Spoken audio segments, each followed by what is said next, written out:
Ab wheel rollouts are one of the best exercises you can do when it comes to developing a strong and defined core.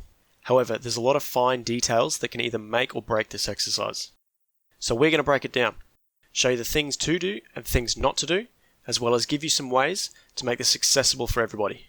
The first common mistake we see is the overuse of arms.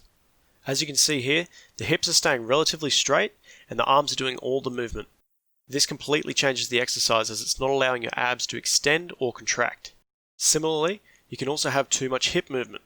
This is usually where the arms stay straight and now the hips do all the work. Once again, this changes the exercise. This puts now more emphasis on your glutes and hamstrings rather than the abs.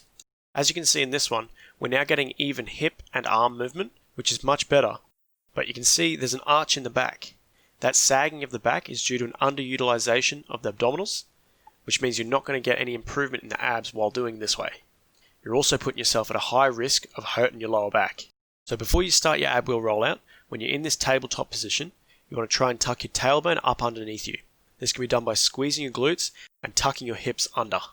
Not only is this going to be beneficial for the lower back and keeping it safe, but you're actually going to be placing more tension on your abs due to that slight contraction that's being maintained the whole time. This slight change is also going to make it quite a bit more difficult now that we're using the proper muscles required. Quite often when people start these, we see them prioritizing depth over quality technique. This leads to lower back pain and potentially a dysfunctional core. Instead, prioritize the technique by giving yourself a forced stopping point. That way you can ensure great technique without going beyond your control. So before you start, put yourself in front of a solid object like a wall or a pole, and you can even do this with a weight plate on the floor. So set yourself back so that the ab wheel is about 30 centimeters from the wall, and then lower into it while keeping great technique and allow the wall to stop you. Then you're going to pull back from that position and return to the start. If you do the rep and the exercise feels too easy, just start yourself back an extra 10 centimeters. Keep adding distance between you and the wall until you feel you're ready to try without it.